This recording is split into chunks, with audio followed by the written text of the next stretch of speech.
Internal war అనేది నిజమేనా అని బీఆర్ఎస్ వర్గాల్లో కూడా తీవ్ర చర్చ జరుగుతా ఉంది. మరి ఇక్కడ కూడా హరీష్ రావు గారిది కానీ లేకపోతే కవిత గారిది కానీ ఇక్కడ కూడా ఫొటోస్ లేవు. హరీష్ రావు గారిది అయితే అసలే లేదు. హరీష్ రావు అలిగింది నిజమేనా? హరీష్ రావు డెఫినెట్ గా మాస్ లీడర్. ప్రజా సమస్యలను ఎదుర్కోవాలంటే కలిసి కొట్లాడితేనే బాగుంటది తప్ప విడిపోయి కొట్లాడితే కనుక అది వేరేలాగా పోతుంది అని అందరు కూడా అభిప్రాయపడతా ఉన్నారు. సో ఏదేమైనప్పటికీ కూడా హరీష్ రావును అయితే పార్టీ దూరం పెట్టేసింది. అంటే కేసీఆర్ గారు దూరం పెట్టేసినారు. ప్రస్తుతం మనం వరంగల్ ఎల్కతుర్తిలో ఉన్నాము. 25 సంవత్సరాల సందర్భంగా బీఆర్ఎస్ పార్టీ టిఆర్ఎస్ పార్టీ రజతోత్సవ సెలబ్రేషన్స్ జరుపుకుంటా ఉంది, వార్షికోత్సవాలు జరుపుకుంటా ఉంది. ఈ సందర్భంగా సుమారు 10 లక్షల మందితో అతిపెద్ద భారీ బహిరంగ సభ మరి బీఆర్ఎస్ పార్టీ ఏర్పాటు చేసింది. సో ఈ అరేంజ్మెంట్స్ ఎలా ఉన్నాయి, ఏం జరుగుతుంది, అండ్ అలాగే నిన్న కేటీఆర్ గారు కూడా 2000 మంది వాలంటీర్స్ ని పెట్టాము, ఎక్కడ కూడా అపశృతులు జరగకుండా చూసుకుంటాము అని చెప్పి నిన్న ప్రెస్ మీట్ పెట్టడం జరిగింది. సో అరేంజ్మెంట్స్ అన్ని కూడా కొనసాగుతా ఉన్నాయి. అండ్ అలాగే కేసీఆర్ గారు వచ్చినప్పుడు స్టేజ్ మీద కూర్చోవడము, చాలా అంటే వేరే రాష్ట్రాల నుంచి కూడా జన సమీకరణ జరుగుతా ఉంది, రకరకాల కాంట్రవర్సీస్ జరుగుతా ఉంది. మీరు తెలంగాణ వాళ్ళకంటే కూడా బీహార్ వాళ్ళకే, మీ ఇతర రాష్ట్రాల వాళ్ళకే ఎక్కువ మీరు మొగ్గు చూపుతా ఉంటారు. అందుకే బీహార్ మహారాష్ట్ర నుంచి కూడా మీరు జన సమీకరణ చేస్తున్నారు అని చెప్పి రకరకాల కాంట్రవర్సీస్ వస్తా ఉన్నాయి.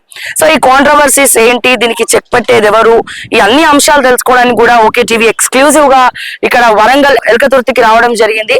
అండ్ అలాగే ముఖ్యంగా ఇక్కడ అబ్జర్వ్ చేసింది ఏంటంటే కొన్ని రోజుల నుంచి కూడా నేను మొన్న మార్నింగ్ న్యూస్ లో కూడా చెప్పడం జరిగింది, ఎక్కడ చూసినా అంటే సభ ఏర్పాట్లలో బీఆర్ఎస్ వర్కింగ్ ప్రెసిడెంట్ కేటీఆర్ ఒక్కరే నిమగ్నమైనారు. పార్టీ కార్యకర్తలు అండ్ అలాగే కల్వకుంట్ల ఫ్యామిలీలో ఏదో ఇబ్బందికరమైనటువంటి వాతావరణం అయితే నెలకొంది అన్నట్టు కూడా క్లియర్ గా తెలుస్తా ఉంది. మొన్న నేను మాట్లాడడం కూడా జరిగింది దాని గురించి.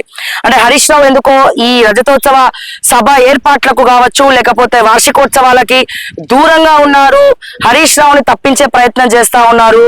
అండ్ అలాగే అందరూ కూడా చాలా సైలెంట్ గా ఉన్నారు దీని పట్ల, అంటే ఎవరు కూడా ఏం మాట్లాడట్లేదు. ఇప్పటి వరకు హరీష్ రావు గారు ఇక్కడ ఎల్కతుర్తికి రాలేదు. అండ్ అలాగే సిద్దిపేటలో కూడా మిగతా వాళ్ళు ఏదైతే వాళ్ళ సోషల్ మీడియా ప్లాట్ఫామ్స్ లో కార్యకర్తలతో సహా గోడల మీద కేసీఆర్ అని పేరు రాయడము, ఆ పెయింటింగ్ ని హైలైట్ చేయడం దగ్గర నుంచి ఏది కూడా సిద్దిపేట జిల్లా గానీ లేకపోతే Harish Rao official social media platforms లో కూడా ఎక్కడ కూడా ఈ ప్రస్తావన తీసుకురాలేదు. ఆయన నోటి వెంట ఎల్కతుర్తి సభ గురించి ఒక్కటంటే ఒక్క మాట కూడా ఇప్పటి వరకు మాట్లాడలేదు, ఆయన పట్టించుకోవట్లేదు, అలిగి దూరం అయ్యారు అని కూడా చెప్తా ఉన్నారు. సరే ఇదంతా కూడా మళ్ళీ ఎందుకు ఇక్కడ చెప్తున్నాను అంటే ఇక్కడ ఏర్పాట్లకు వచ్చిన తర్వాత అందరితో మాట్లాడుతా ఉన్నాము. బట్ ఇక్కడ చూసినట్టయితే ఈ ఏర్పాట్లలో ఎక్కడ చూసినా కేటీఆర్ అండ్ అలాగే కేసీఆర్ గారి ఫోటోలే కనబడుతున్నాయి ప్రతి ఒక్క ఫ్లెక్సీలో. నాట్ ఈవెన్ కవిత గారి ఫోటో కూడా లేదు, హరీష్ రావు ఫోటో అసలే లేదు. సో అంటే ఈ ఏదైతే హరీష్ రావు అలిగి వెళ్ళిపోయినాడు, హరీష్ రావు హైలైట్ అవ్వద్దు, సో కేటీఆర్ కి కాంపిటీటర్ గా అవుతున్నాడు, కుటుంబంలో కొద్దిగా కలహాలు నడుస్తా ఉన్నాయి, అందుకే హరీష్ రావుని టోటల్ గా పక్కన పెట్టేసినారు.